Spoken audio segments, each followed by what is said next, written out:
শুক্রবার সকাল থেকে ইডির হানা চলছে একাধিক জায়গায়।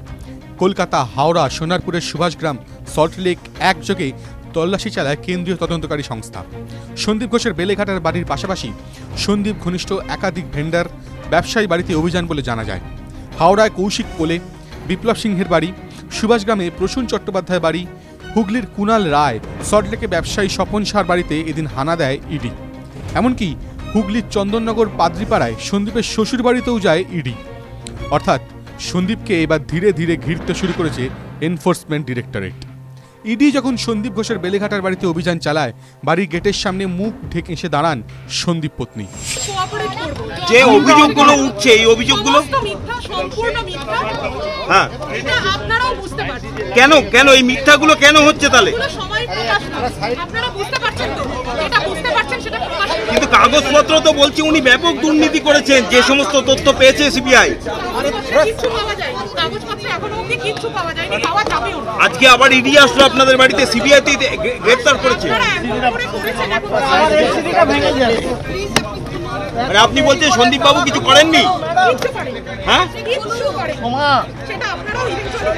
দুর্নীতির যে অভিযোগগুলো বলছে, নিজের পছন্দসই ঠিকাদারদের তিনি সব টেন্ডার পাইয়ে দিতেন।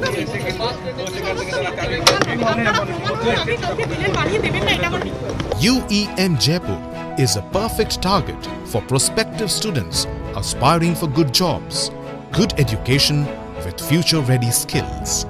আরজি করে একাধিক দুর্নীতির মামলায় অভিযোগের আঙুল উঠেছে আরজি করে প্রাক্তন অধ্যক্ষ সন্দীপ ঘোষের দিকে। এই মামলাতেই গ্রেফতারও হয়েছেন তিনি। এই দুর্নীতির মামলায় সিবিআই তদন্তকে চ্যালেঞ্জ করে সুপ্রিম কোর্টে গিয়েছিলেন সন্দীপ। শুক্রবার সুপ্রিম কোর্ট সেই আবেদন খারিজ করে দিয়েছে। এদিনই আবার ইডির হানা সকাল থেকে। সন্দীপ ঘোষ ছাড়াও ইডির হাতে গ্রেফতার হয়েছেন দুই ভেন্ডার, সুমন হাজরা ও বিপ্লব সিংহ। তারা দুজনই সন্দীপ ঘনিষ্ঠ বলে জানা গিয়েছে। তাদের জিজ্ঞাসাবাদ করেই আরও বেশ কিছু নাম উঠে আসে বলে খবর। মা তারা ট্রেডার্স কোম্পানির মালিক বিপ্লব সিংহের সাকরাইল হাটগাছার বাড়িতে এদিন যায় ইডি। আরজিকর হাসপাতালের প্রাক্তন সুপার সন্দীপ ঘোষের সঙ্গে পরিচয়ের পর বিপ্লব মা তারা ট্রেডার্স নামে একটি কোম্পানি খোলেন। সেই কোম্পানি আরজিকর হাসপাতাল সহ কলকাতার বেশ কয়েকটি হাসপাতালে চিকিৎসার যন্ত্রপাতি এবং বিভিন্ন চিকিৎসা সামগ্রী সরবরাহ করতেন। বিপ্লবে পরিচিত কৌশিক কোলে বাসুদেবপুর দাসপাড়ার বাড়িতেও এদিন যায় ইডি। সেখানে ইডি আধিকারিকরা কৌশিককে জিজ্ঞাসাবাদ করেন।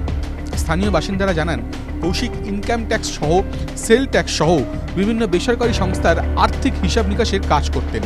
তাঁরও গত কয়েক বছরে লক্ষ্মী লাভ নজর কেড়েছে পাড়ার লোকের। তাঁর সঙ্গে বিপ্লব সিংহ, সুমন হাজরার সম্পর্ক রয়েছে বলে খবর। এর সত্যতা খতিয়ে দেখতে হানা দেয় ইডি। ন্যাশনাল মেডিকেল কলেজের ডেটা এন্ট্রি অপারেটর প্রসূন চট্টোপাধ্যায়ের বাড়িতেও এদিন যায় ইডি। সন্দীপ ঘোষ ঘনিষ্ঠ স্বপন সাহার বাড়িতে হানা দিয়েও বেশ কিছু নথি বাজেয়াপ্ত করে ইডি। অন্যদিকে 7 নম্বর ক্যামাক স্ট্রিটেও এদিন ইডি হানা দেয়। এখানে এক মেডিকেল ইনস্ট্রুমেন্ট সংক্রান্ত জিনিসের অফিস। নথি খতিয়ে দেখছে ইডি। TV9 Bangla digital.